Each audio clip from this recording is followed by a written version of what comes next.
Aleši, ty mi dlužíš nějaký prachy ještě. Kdože to volá? Václav, posledně jsme natáčeli video, tu challenge, a ty jsi mi ještě nezaplatil. Počkej ty plamo, ještě mi řekni, vole, jakou challenge, vole, jaký Václav?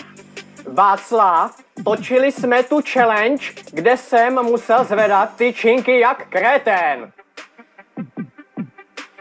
Teď nevím, jakou ty plamo, vole, skurvená, vole. Myslíš jako Hulk challenge nebo co, ty píčo? Jo, Hulk challenge. No, ale, jak se jmenuje srdívkou? Ty cípáčku? Kofen. Kozen? Kofen, já jsem kofen.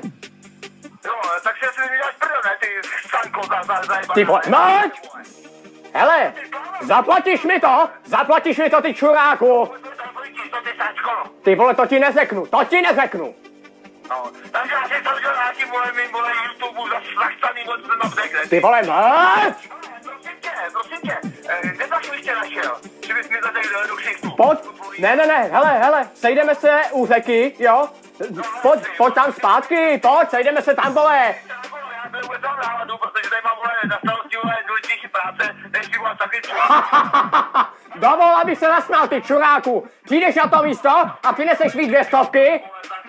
Já si tě zjistím, vole, do tvoje telefony. Jo, zjistí si ho. Ty vole, mlč! Ty vole, ty neumíš stichnout nebo co, vole, nauč se komunikovat s lidma, ty čuráku. Hele, přineseš ty 200, protože já potřebuju na chlast a teprve potom se budeme domlouvat po telefonu na další challenge. Ty vole, nebo...